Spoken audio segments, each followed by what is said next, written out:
Sir जैसे कि वो अर्जुना और कृष्णा की स्टोरी बताते हैं, जो उनको भगवत गीता का मैसेज देते हैं, तो वो जो कृष्णा जी मैसेज देते हैं वो अर्जुना को बेसिकली नहीं देते, वो डायरेक्टली हनुमान जी को देते हैं। ये बात कितनी सच है?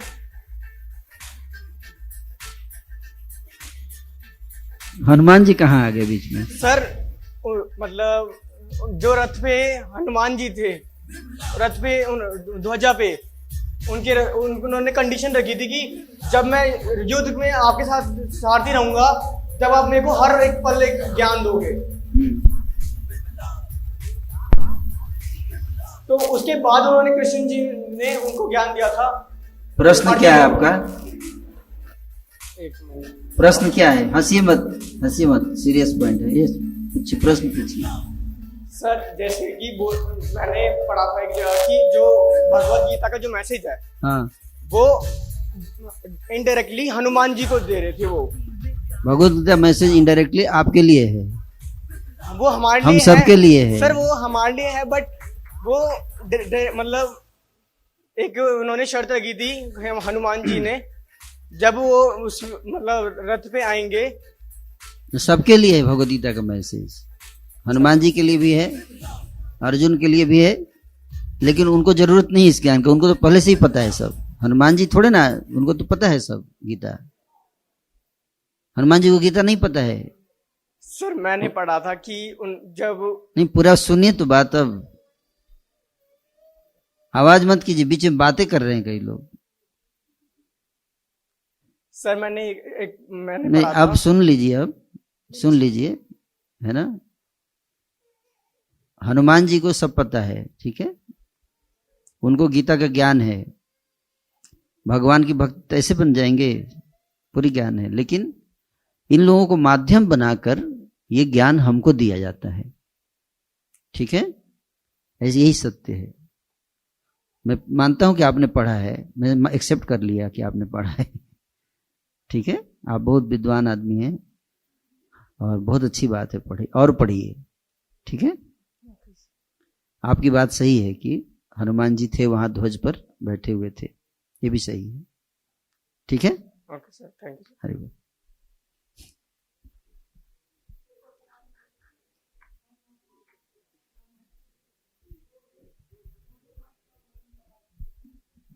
हरे कृष्णा प्रभु जी, दंडवत प्रणाम। प्रभु जी, जैसे अभी आपने बताया था कि यूथ को बहुत ज़्यादा डिस्करेज किया जाता है अगर हम कुछ ऐसी स्पिरिचुअल प्रैक्टिसेस करने लगते हैं, तो हम जो थोड़ा बहुत डिवोशनल प्रैक्टिसेस में लगे हैं और कोशिश कर रहे हैं आगे बढ़ने की, हम उस डिस्करेजमेंट से कैसे बचे और कैसे हमेशा खुद को मोटिवेटेड रखें? युद्ध के लिए डिस्करेज कहाँ किया जाता है? हम युद्ध की बात ही नहीं करते हैं। युद्ध के लिए कोई डिस्करेजमेंट नहीं है ना। लेकिन हम ये बताते कि हर व्यक्ति युद्ध करेगा तो फिर अच्छा नहीं रहेगा ना। समस्या ये है कि आज ये नौबत आ रही है कि हर व्यक्ति अपनी सुरक्षा के लिए चिंतित है। क्यों? क्योंकि जिसके ऊपर सुरक्षा का दायित्व है वो अपना दायित्व ठीक से नहीं निभा रहा है, तो उस पे वर्क करना चाहिए, ना कि हर व्यक्ति को अब हथियार उठाने के लिए बोलना चाहिए। इससे समाज में बहुत अफरा तफरी हो जाएगी, फिर लॉ का कोई वैल्यू नहीं रहेगा। हर व्यक्ति अपना अपना हथियार उठाएगा तो समाज किधर जाएगा? ये बहुत चिंता का विषय है कि ऐसी नौबत क्यों आ रही है, ऐसी परिस्थिति कैसे बन रही है कि आज हर इंसान, भारत में लाखों आर्मी है, लाखों पुलिस है, उसके बावजूद एक इंसान अपने आप को सुरक्षित महसूस कर रहा है। ये चिंता का विषय है। उस चिंता पे हमें वर्क करना चाहिए। जब तक वो हल नहीं होगा, हम हथियार उठा लेंगे, उससे बहुत लाभ नहीं होने वाला है। मैं ये मना नहीं करता, आत्मरक्षा का अधिकार है और उसका हर व्यक्ति को अपनी रक्षा की व्यवस्था करनी चाहिए, लेकिन ये परमानेंट हल नहीं है समस्या का। जहां तक रही बात परमानेंट हल की, हमें ये सोचना चाहिए कि समस्या का परमानेंट हल क्या है। परमानेंट हल यही है कि जिनके ऊपर दायित्व है उनसे प्रश्न पूछा जाए कि वो अपने दायित्व को क्यों नहीं निभा पा रहे हैं। हम प्रश्न नहीं पूछ रहे हैं, हम एकजुट होकर प्रश्न नहीं पूछ रहे हैं ऐसे लोगों से अगर हम प्रश्न पूछें, वहां पे हमें मजबूत होने की जरूरत है ना। नहीं तो हर व्यक्ति हथियार की ट्रेनिंग लेगा, हर व्यक्ति जाएगा, आप किस किस को सुरक्षा देंगे। दूसरा चीज ये है कि एंटी सोशल एलिमेंट्स बढ़ कैसे रहे हैं कि हर व्यक्ति असुरक्षित महसूस कर रहा है। आप हथियार भी उठा लोगे, 24 घंटे आप हथियार लेके चल पाओगे? नहीं चल पाओगे। इसलिए चेतना में जागरूकता बहुत जरूरी है। हमें शिक्षा देना पड़ेगा लोगों को। इंसान शैतान कैसे बनता जा रहा है, इस शैतान को फिर से इंसान बनाना पड़ेगा। जब तक वो नहीं करेंगे तब तक आप कितने हथियार उठाओगे, कहां कहां हथियार उठाओगे, कितने सीसीटीवी लगाओगे। तो हथियार आत्मरक्षा की व्यवस्था होनी चाहिए। मैं इसके खिलाफ नहीं, अगर आप लोग करना चाहते हैं मुझे कोई ऐतराज नहीं है, लेकिन हमें यह भी सोचना चाहिए कि इसका परमानेंट हल क्या है। और परमानेंट हल यही है जो हम कर रहे हैं। आप में से हर यूथ प्रतिज्ञा कीजिए कि अगले साल तक ऐसे 10 यूथ को अपनी तरह जागरूक बनाएंगे कि अपने कर्तव्यों को अच्छे से निभाना चाहिए, भागना नहीं चाहिए जैसे अर्जुन भाग रहा था अपने कर्तव्य से। कमजोर नहीं बनना चाहिए। अगर आप पुलिस ऑफिसर हैं तो कमजोर पुलिस ऑफिसर मत बनो, प्राण की आहुति दे दो अपने कर्तव्य के लिए। ये भगवान कृष्ण ने अर्जुन को बताया कि जरूरत पड़े तो जान ले लो, जरूरत पड़े तो जान दे दो, लेकिन अपने कर्तव्य से कभी पीछे मत हटो। ये शिक्षा है भगवत गीता की। क्यों? क्योंकि ये शरीर नश्वर है, मरना एक दिन है, सबको मरना है, लेकिन अपने कर्तव्य को अच्छे से करो। यही कर्तव्य बोध का ज्ञान भगवत गीता देती है। अगर आज हर पुलिस ऑफिसर, हर पॉलिटिशियन, हर आईएएस ऑफिसर, हर आर्मी पर्सनल अगर इस ज्ञान को समझ जाए तो आज ये नौबत ही नहीं आएगी कि सबको हथियार उठाने की जरूरत पड़ेगी।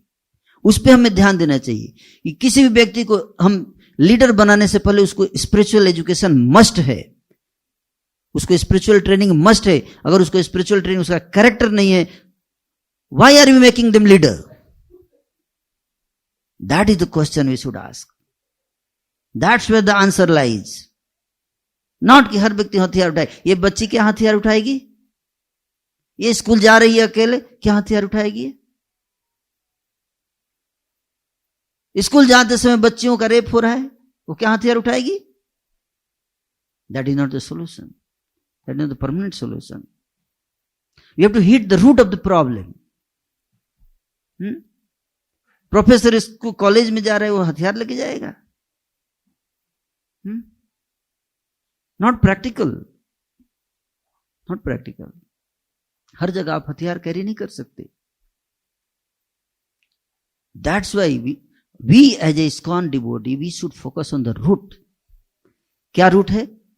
लोगों के हार्ट को चेंज करना पड़ेगा।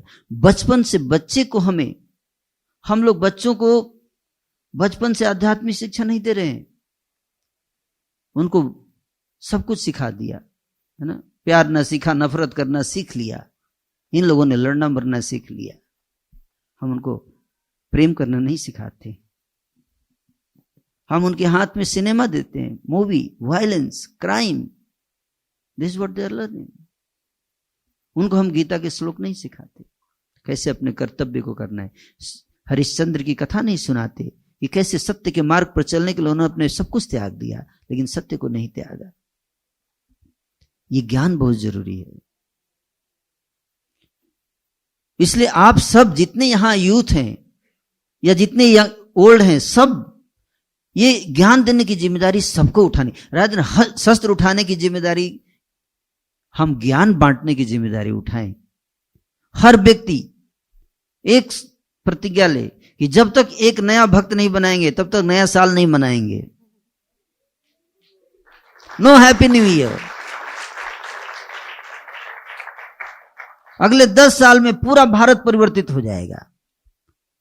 ये ज्यादा आसान भी है, प्रैक्टिकल भी है, इजी भी है और कोई प्रॉब्लम भी नहीं है। आप हथियार उठा के चलोगे, पुलिस आपको पकड़ के बंद कर देगी। लाइसेंस से हथियार मिलता नहीं, कहां से चलाओगे? हथियार दिखाओगे, वीडियो बना लेगा कोई, भेज देगा, देखिए लोग क्या हथियार चलाने सिखा रहा है। पुलिस आएगी, बंद कर देगी, ISKCON बंद।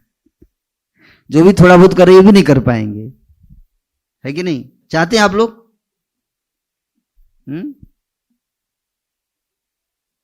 तो इसलिए हर व्यक्ति को एक अच्छा इंसान बनाइए, वो अपने कर्तव्य करे, जो कर्तव्य उसका है वो अपनी ड्यूटी को ईमानदारी से करे। और ये ज्ञान हर व्यक्ति दे सकता है। आप लोग नहीं दे सकते? दे सकते कि नहीं दे सकते? दे सकते कि नहीं दे सकते? हाँ, और देते भी हैं। आप देखिए आज हजारों की संख्या में यूथ गीता के ज्ञान को अपना रहे हैं और सन्मार्ग पर चल रहे हैं। आप खुद ही आप देखो, भगवत गीता पढ़ रही हैं, जान रही हैं, आपके अंदर कितना परिवर्तन है ना? आपके प्रश्न का उत्तर मिला? क्या आप मिला बताइए? प्रभु जी, मुझे यही उत्तर मिला कि हर बार शस्त्र उठाने से काम नहीं चलेगा, हमें गीता के ज्ञान को अच्छे से समझना है और उसको जीवन में उतारना है और बांटना है। ये बहुत जरूरी है। अपने तक मत रखो, अपने तक मत रखो। जीना उसका जीना है जो औरों को जीवन देता है कि नहीं? आप रोड पे गाड़ी चला रही हो, सारे लॉज फॉलो कर रही हो, सारे ट्रैफिक लॉज फॉलो कर रही हो, बहुत अच्छे से चला रही हो, अपने लेन में चला रही हो, फिर भी आपका एक्सीडेंट हो सकता है ना? क्यों? सामने वाला अगर आके मार दे तो क्या करेंगे? इसलिए आपका एक्सीडेंट ना हो केवल आपके ऊपर निर्भर नहीं करता है, आपको यह भी इंश्योर करना है कि पड़ोसी आपका वो भी ठीक से चलाए। वो भी आपकी जिम्मेदारी अगर आप सेफ रहना चाहती हो तो।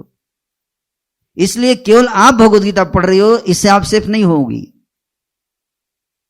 दूसरों को भी हमें पढ़ाना पड़ेगा, उनके अंदर भी परिवर्तन आना चाहिए, तभी जाके समाज में शांति और सुख आएगा। इसलिए ये मिशन है।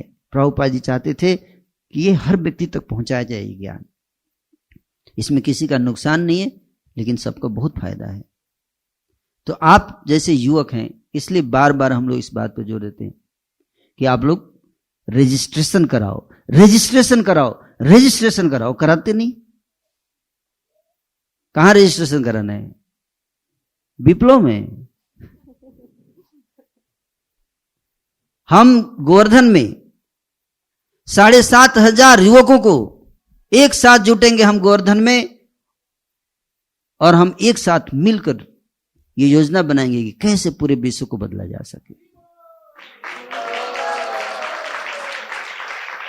आएंगे आप सब या हथियार उठाएंगे? टिकट कटा के वहां आ जाओ, वो ज्यादा आसान है हथियार उठाने से। इतना तक लोग नहीं करते, हथियार कहां से उठाएंगे? लोग इलेक्शन के दिन वोट तक करने नहीं जाते, वो लोग हथियार क्या उठाएंगे? जो 500 रुपए के लिए वोट देते हैं वो हथियार क्या उठाएंगे? एक दारू की बोतल शराब के लिए वोट देते हैं, वो हथियार क्या उठाएंगे? इसलिए बहुत जरूरी है ये जागरूकता। Let's come together, let's show our solidarity, let's come together for this higher cause, for the better cause. कैसे हम और सब साथ में जब मिलकर एक साथ करेंगे तो ये संभव है। बहुत मुश्किल कार्य नहीं है। हर व्यक्ति चाहता है, हर व्यक्ति चाहता है। कोई चाहता है अशांति समाज में, कोई चाहता है कुछ 10% लोगों को छोड़ दीजिए, 90% लोगों से आप बात करो, कोई अशांति नहीं चाहता। ये 1% लोग हैं जो बाकी 99% लोगों को मैनिपुलेट करके अपने मन का करा रहे हैं, और बाकी 99% उन 1% लोगों के द्वारा घूम रहे हैं। क्यों? क्योंकि वो 99% यूनाइटेड नहीं है। जब उनके यूनाइटेड होने की बात आती है तो क्या करते? देखते प्रभु जी हमारा तो ये काम है, हमारा तो वो काम है, हम तो नहीं आ सकते, हमारा वो हो गया खत्म। जब अच्छे लोग नहीं यूनाइट होंगे तो बुरे लोग उनको बांट कर क्या करेंगे? उन पर शासन करेंगे। यस और नो? इसलिए we should come together, just like here we are together, है ना? ये टुगेदरनेस जो है एक एनर्जी, एक सिनर्जी फॉर्म करता है, एक एनर्जी देता है। ये विप्लव का क्या मिशन? यही मिशन है। कि कैसे हम देश के युवाओं को, हम देखते हैं कि देश के युवा हजारों की संख्या में एकत्रित हो जाते जब अमिताभ बच्चन आता है, जब कोई पॉप स्टार आता है, जब कहीं पे है ना शराब और सिगरेट का परोसा जाता है, वहां एकजुट हो जाता है। और जहां पे अच्छाई की चर्चा होती है वहां पे युवक 50 प्रश्न पूछता है, क्यों आने का, कितना पैसा लगेगा, है कितना दिन का प्रोग्राम है, पापा से पूछूंगा, मम्मी से पूछूंगा। अरे सारे काम करते पूछ के मम्मी पापा से, जब सिनेमा देखते थे तो पूछ के देखते थे मम्मी पापा से, जब बुरे काम करते हो तो पूछ के नहीं करते हो, तो अच्छे काम के लिए पितृभक्ति हो गए। अच्छे काम नहीं भी पूछोगे तो चलेगा, बुरे काम में पूछने की जरूरत है कि नहीं। अच्छाई के लिए हमें एक साथ आना पड़ेगा, एकजुट होना पड़ेगा, एक साथ मिलकर आवाज, वो आवाज काफी है बुराई को भगाने के लिए। हथियार की जरूरत नहीं पड़ेगी। है जब पांडवों ने शंख बजाया तो धृतराष्ट्र के पुत्रों के हृदय फट गए। युद्ध शुरू होने से पहले ही हार चुके थे युद्ध। सघोषोधार्तराष्ट्राणाम हृदयानि विदारयन् नभश्च पृथ्वीं चैव तुमुलो अभ्यनुनादयन्। संजय कहते हैं कि जब पांडवों ने शंख बजाया, उस शंख की जो तुमुल ध्वनि थी, उस ध्वनि से कौरवों के हृदय फट गए। केवल शंख बजाने मात्र से, जरूरत नहीं पड़ी हथियार उठाने की, वहीं हार चुके थे युद्ध। उसी तरह से जब अच्छे लोग एक साथ आएंगे, एक प्लेटफॉर्म पे आके जब आवाज, उनकी शक्ति को देख के ही बुरे लोग हार मान जाएंगे। जरूरत नहीं पड़ेगा ये सब करने का, लेकिन हम साथ में आते नहीं। गलत जगहों पे 2-2 हजार के टिकट कटा के स्टेडियम में 1 लाख लोग पहुंच जाते हैं। क्रिकेट स्टेडियम पहुंचते हैं ना, 2000 टिकट, पता नहीं कैसे, पैसा भी आ जाता है, टाइम भी निकल जाता है, सब निकल जाता है। लेकिन उनको बोला जाए एक जगह हम चर्चा करने वाले हैं समाज में कैसे अच्छाई फैलाई जाए, टे पे ये बहाना वो बहाना ये वो, अरे what is this, so let's do this together. You got the point? Yes, Prabhuji. What did you understand? I understood the point that हमें आगे समाज में ये सारा ज्ञान ले जाना है, और जहाँ भी हमें कोई विविल्डर करने की कोशिश करे तो उससे नहीं होना है, अपनी चीज पे दृढ़ रहना है, सबके साथ आना है, सबको साथ लाना है। Very good, thank you. Thank you, हरे कृष्ण। तो आप एक बार सबको बोल दो कि सब लोग रजिस्ट्रेशन करा ले विप्लव का, बोल दो आप सब लोग प्लीज विप्लव का रजिस्ट्रेशन कराइए और गोवर्धन धाम में आनंद उठाइए। हरे कृष्ण। कितना रिक्वेस्ट कर रही, करा लो भाई।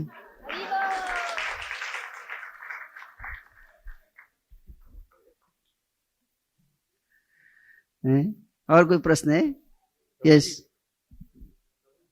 हरे कृष्णा। आप लोग दिल्ली यूनिवर्सिटी के स्टूडेंट मैंने सुना है ना? हाँ जी प्रभु। वहां से तो क्रांति होती है? हरे कृष्णा। YMCA भी है, हाँ जी। तो क्रांति का सब कॉलेज है, यहाँ से क्रांति होनी चाहिए कुछ बड़ा। हाँ हरे कृष्ण प्रभु जी। तो अभी हम समाज में बुराई के बारे में बातचीत कर रहे थे। तो जब भी हम बुराई के बारे में चर्चा करते हैं तो लोग कहते हैं कि गरीबी बढ़ रही है समाज में, इस वजह से समाज में बुराई बढ़ रही है। और एक और कहावत बड़ी प्रसिद्ध है, गाँव में कही जाती कि भूखे पेट भजन न होए गोपाला। तो इस पे आपके क्या विचार है? गरीबी कहाँ है? गरीबी देखो, भारत में 27 करोड़ लोग सिगरेट पीते हैं। कितना? और हर आदमी एक दिन में 8 सिगरेट पीता है, और एक सिगरेट 10 रुपए का है। तो एक दिन में 2160 करोड़ रुपए का तो सिगरेट फूंक देते हैं लोग। तो साल का 8 लाख करोड़ रुपए का तो सिगरेट पीते हैं। गरीब देश में लोग 8 लाख करोड़ रुपए का सिगरेट पिएंगे? ये भ्रांति है आपकी कि देश में गरीबी है। कोई गरीबी बनाई गई है जानबूझ के। इन व्यसनों में लोगों को फंसा कर गरीब बनाया गया है। आपकी बात सही, मैं समझ पा रहा हूं आप जो कहना चाह रहे हैं, आपका दर्द मैं महसूस कर सकता हूं। वो हर एक युवा का दर्द है। वो दर्द ये है कि 25 साल 30 साल तक पढ़ाई करने के बाद 25 लाख रुपए लगाते हैं, 25 साल पढ़ाई करते हैं, समय देते हैं, वो भी प्राइम यूथ देते हैं, उसके बावजूद एजुकेशन सिस्टम कहता है कि 25 साल समय देने के बाद भी आप किसी काम के आदमी नहीं हो, आपके लिए कोई काम नहीं, कोई रोजगार नहीं, बेरोजगार है आप। अरे तो 25 साल टाइम क्यों लिया हमारा? 25 लाख रुपया क्यों लिया हमारा? है उल्लू बनाया हमको? What kind of system is this? बताओ। And that is your pain, ये आपका दर्द है। बहुत दुखद स्थिति है, बहुत चिंतनीय बात है। एक पिता अपने बेटे को लोन लेकर पढ़ाता है, 20 साल पढ़ाता है, 25 साल पढ़ाता है, इतनी पढ़ाई के बाद उसको बोलते कोई नौकरी नहीं, कोई जॉब नहीं मिलता उसको। दो दर की वो इंटरव्यू लेके कुत्ते की तरह वॉक इन इंटरव्यू, इस दरवाजे जाएगा, सर जॉब है क्या? है, गेट आउट, नो जॉब। फिर दूसरे दरवाजे, सर जॉब है क्या? Get out, no job. कुत्ता जैसे एक दरवाजे पे जाता है, रोटी मिलेगा क्या? What is this?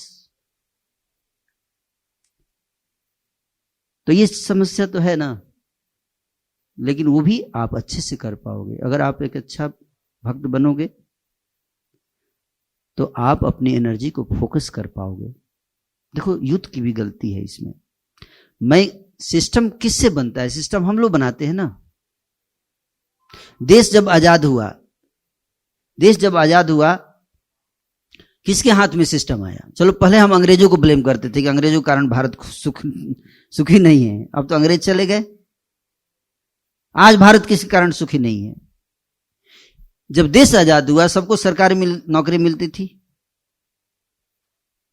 सरकारी नौकरी मिलती थी। लोग जब नौकरी लग जाती है गवर्नमेंट सेक्टर में क्या करते हैं? वहां जाके रिश्वत लेते हैं। रिश्वत लेते हैं। रिश्वत तो चलो ठीक है, फिर भी काम करे तो कुछ ले लिया, वो कुछ करता नहीं। आप सरकारी स्कूल में जाके देखो टीचर्स की क्या स्थिति है, क्योंकि उनको फिक्स हो गया कि सैलरी मिलेगा, निकाला नहीं जाएगा। कुछ करता नहीं, बोला मेरा क्या जाएगा, सरकार का नुकसान है। जब मेहनत करेंगे हम, तो आपका लीडर बोलता है हमें 10 घंटे 12 घंटे काम करना है, तो हम लोग अरे यार पहले आराम से बैठे थे, ये आ गया नया लीडर, खुद भी नहीं सोता, हमको भी नहीं सोने देता है ना। खुद भी मजे नहीं करता, हमको भी नहीं करता, खुद भी नहीं चुराता, हमको भी नहीं चुराने देता। बहुत समस्या है यार, इसको हटाना चाहिए। What kind of people? हमको इतना नहीं पता है कि who is my friend and who is my enemy. हमको इतना नहीं पता है कि कौन मेरा दोस्त है, कौन मेरा दुश्मन है। इतने की फर्क नहीं है, हम कैसे सुखी रहेंगे? इस भगवान ने हमको हाथ दिया, पैर दिया, दिमाग दिया। आज एक रोबोट को लगा देंगे 8 घंटे, तो वो 8 घंटे काम करेगा, पक्का है करेगा। इंसान को लगा देंगे, पता नहीं कितने घंटे स्मार्टफोन पे लगा रहेगा। इंसान की क्वालिटी बहुत खराब हो गई है। एक यूथ को लगा दिया, आप जाओ कॉलेज में पढ़ो, पढ़ता नहीं हो, दिन भर स्मार्टफोन पे लगा रहता है, पढ़ाई कहां करता है वो। मैं अपना लाइफ बताता हूं। जब मैं कॉलेज में एडमिशन लिया था, मैं अपने कॉलेज का सबसे लास्ट स्टूडेंट था जो एडमिशन हुआ था, सबसे लोअर रैंक था मेरा। और जब 4 साल के बाद मैं निकला तो मैं टॉपर था वहां का।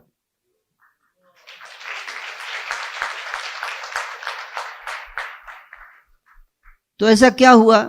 क्योंकि मैं देखा कि वहां जाके सारे स्टूडेंट्स क्या करते हैं कॉलेज में, वो पढ़ाई सबसे लास्ट प्रायोरिटी होता है उनका। वो एक्स्ट्रा करिकुलर एक्टिविटी करते रहते पूरे 4 साल, है ना।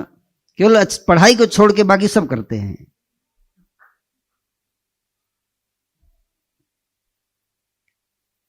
कोई स्टूडेंट नहीं था मेरे बैच का जो शराब ना पिया हो, सिगरेट ना पी रहा हो वहां जाने के बाद।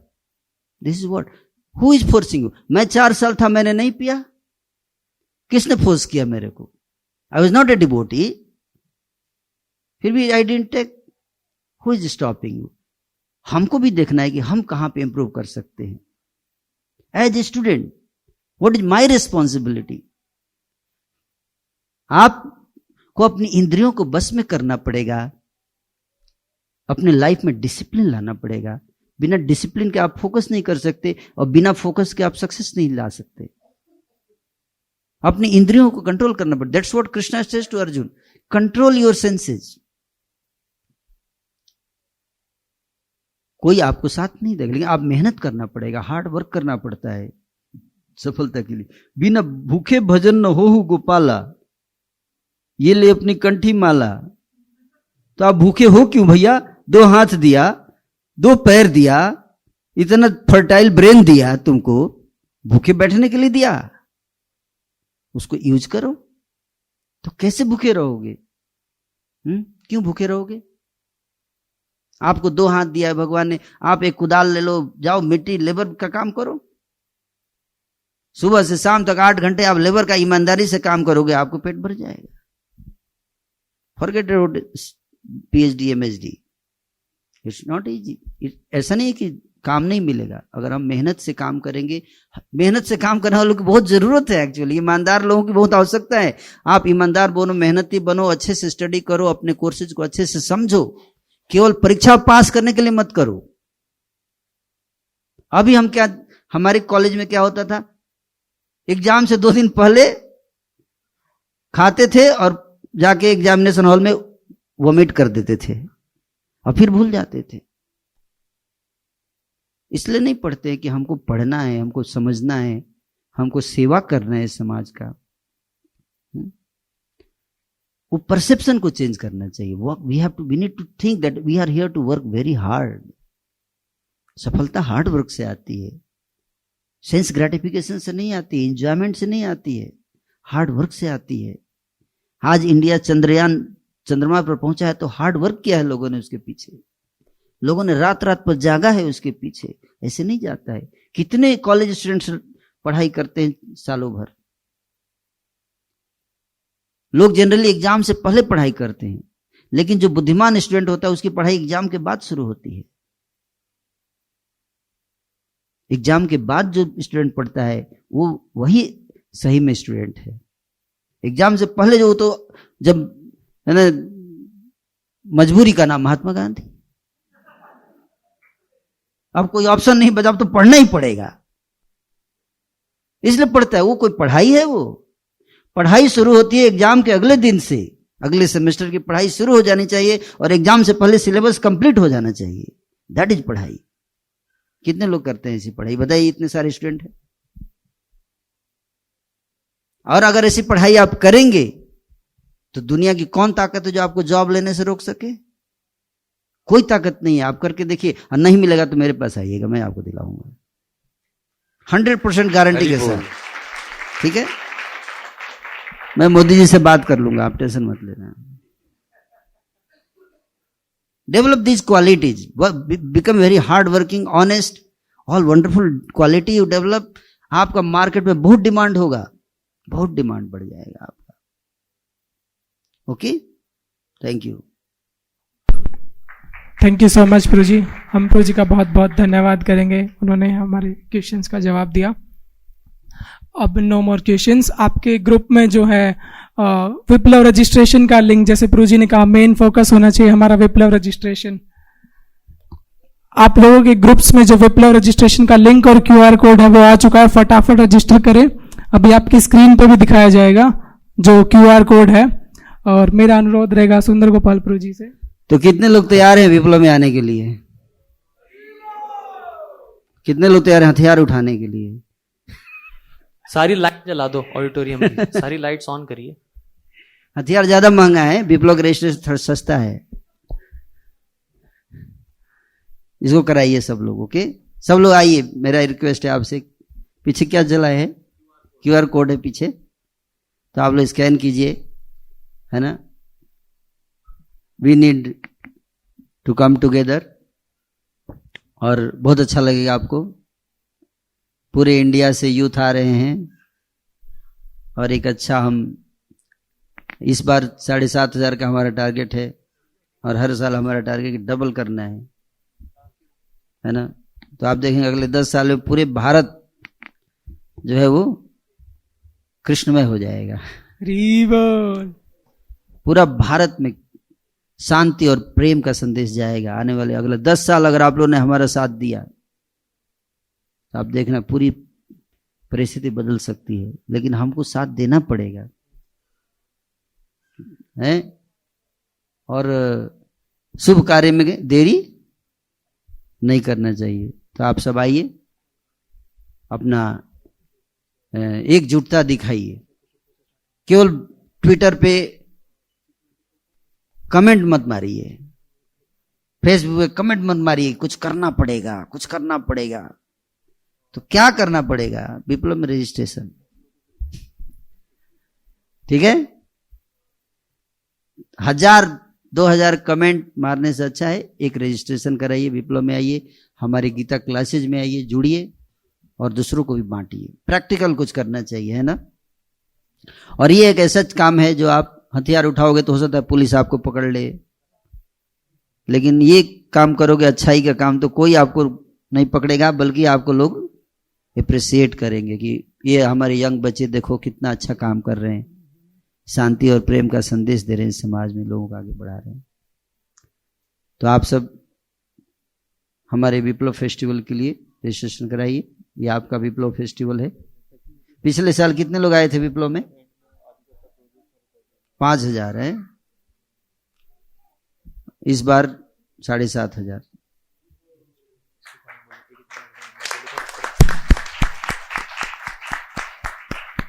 ओके, तो विप्लव कब है?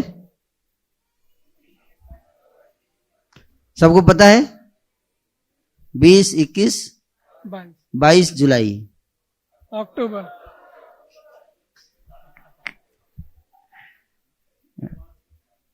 अच्छा, जुलाई में है कि अगस्त में है? अक्टूबर। अच्छा, अक्टूबर में। मैं वही चेक कर रहा था कि आप लोगों को पता है कि नहीं। ओके, तो कहाँ है? गोवा में है? गोवर्धन में। गोवर्धन जाना जरूरी है ना।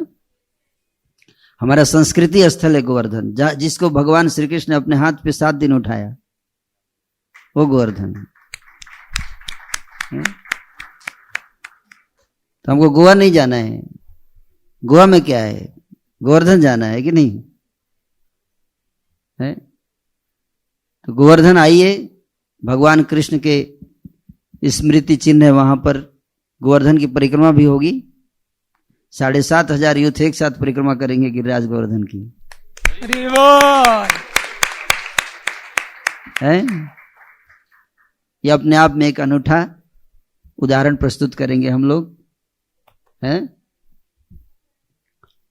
और बहुत सारी तैयारियां चल रही हैं उसके लिए। तो आप सब इस मौके को पूरा लाभ उठाइए। हरे कृष्णा।